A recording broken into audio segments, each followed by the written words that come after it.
নবী করিম সাল্লাল্লাহু আলাইহি ওয়াসাল্লাম ইরশাদ করছেন, আজাবান লিআমরিল মুমিনি ইন্না আমরাহু কুল্লুহু খায়রুন ওয়া লাইসা যাকা লিআহাদিন ইল্লা লিমুমিনিন ইন আসাবাতহু সাররাউ শাকারা ফাকানা খায়রান লাহুম ওয়া ইন আসাবাতহু দাররাউ সাবারা ফাকানা খায়রান লাহুম। একটু বড় করে বলি সুবহানাল্লাহ।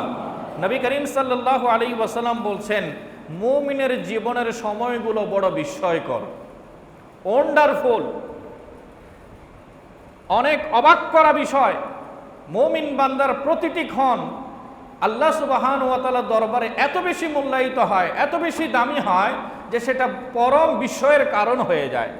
আল্লাহর হাবিব বলছেন, যখন মুমিন ছাড়া এই কল্যাণ, এই বিস্ময় অন্য কারো জীবনে নাই।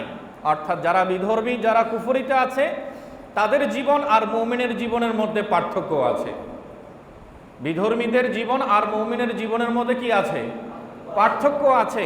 যারা কেবল ঈমান গ্রহণ করেছে, আল্লাহর হাবিব বলছেন, আজাবান লিআমরিল মুমিন, মুমিনের কর্মপন্থা, মুমিনের অবস্থা বিস্ময়কর, সকল কাজই তার জন্য কল্যাণকর। মুমিন ছাড়া অন্য কেউ এই বৈশিষ্ট্য লাভ করতে পারবে না।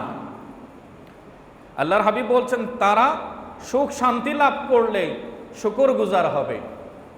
যখন স্বাচ্ছন্দ্যে থাকবে, আরামে থাকবে, জীবন যখন মানোন্নয়ন দেখবে, আল্লাহর নিয়ামত প্রাচুর্যপ্রাপ্ত হবে, তখন আল্লাহর কৃতজ্ঞতা প্রকাশ করে বান্দা শুকরগুজার হবে।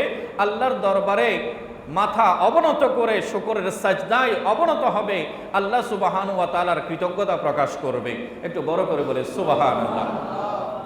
আর যখন অসচ্ছলতা বা দুঃখ মুসিবতে আক্রান্ত হবে, তখন বান্দা সবর এখতিয়ার করবে, বান্দা ধৈর্য ধারণ করবে।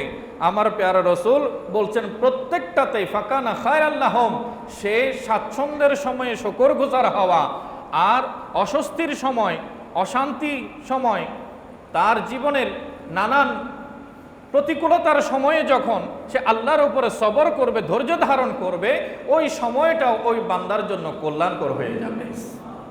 কারণ আল্লাহ তাআলা আগে থেকেই ঘোষণা দিয়েছেন, বান্দা ইন্নাল্লাহা মা'আস সাবিরিন, বান্দা যখন ধৈর্য ধারণ করে তখন সে আল্লাহর রহমতের বেষ্টনীর আওতায় চলে আসে।